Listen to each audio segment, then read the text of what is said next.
നിങ്ങൾ ഇവിടെ സമരത്തെക്കുറിച്ച് ആലോചിക്കുന്നതിന് മുമ്പ് നിയമപരമായ നീക്കത്തിലേക്ക് നീങ്ങിയ ഒരു സർക്കാരാണ് നരേന്ദ്രമോദി സർക്കാർ എന്ന് നിങ്ങൾ മനസ്സിലാക്കണം. പ്രിയമുള്ളവരെ, ഇതിനു മുമ്പ് ഞാൻ നടത്തിയിട്ടുള്ള എല്ലാ സാഹസിക പരിപാടികളെക്കാളും എനിക്ക് ഏറ്റവും സന്തോഷം നൽകുന്നതാണ് ഇന്നത്തെ പരിപാടി. ഇത് രാഷ്ട്രീയമല്ല, ഒരു പ്രധാനമന്ത്രിയുടെ നിയമ സംവിധാനത്തെ കുറിച്ചാണ് ഞാൻ പറഞ്ഞത്. അങ്ങനെ തോന്നിയില്ലേ? പക്ഷെ അങ്ങനെ ആയിരുന്നില്ല. നിങ്ങളുടെ മുഖ്യമന്ത്രി നിങ്ങൾ നിങ്ങളുടെ മുഖ്യമന്ത്രി എടുത്ത് ചോദിക്കും എങ്ങനെയാണ് അതിന്റെ സംവിധാനം. എനിക്കിത് തീരെ ഇഷ്ടമല്ല. അങ്ങനത്തെ ഒരു വർത്താനം.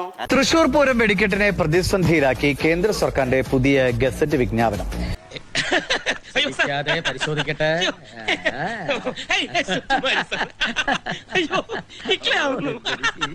പുതിയ നിബന്ധനകൾ പ്രകാരം സ്വരാജ് റൗണ്ടിൽ പോലും വെടിക്കെട്ട് നടത്താൻ കഴിയില്ല എന്ന് റവന്യൂ മന്ത്രി കെ രാജൻ പറയുന്നു. വെടിക്കെട്ട് നിയന്ത്രണങ്ങളിൽ ഇളവ് വേണമെന്ന കേരളത്തിന്റെ ആവശ്യം കണക്കിലെടുക്കാതെയുള്ള നടപടിയിൽ പ്രധാനമന്ത്രിക്കും കേന്ദ്രമന്ത്രി പീയൂഷ് ഗോയലിനും കെ രാജൻ കത്തയച്ചു. എന്തോ പ്രതീതിയുണ്ടെന്ന് പറഞ്ഞല്ലോ. സ്ഥാപിതമാകുന്ന കാലത്ത് ചില മാനദണ്ഡങ്ങളുണ്ട്. ആ മാനദണ്ഡങ്ങൾ പുനഃപരിശോധിക്കാൻ പ്രധാനമന്ത്രിയോട് പറയാം. സുരേഷ് ഗോപി പറയുന്നതിനെ നമ്മൾ സീരിയസ് ആയി എടുക്കരുത്. ഇത് സുരേഷ് ഗോപി പറയുന്നതിനെ സുരേഷ് ഗോപി പോലും സീരിയസ് ആയി എടുക്കുന്നില്ല. ശരിക്കും കിട്ടിയല്ലേ?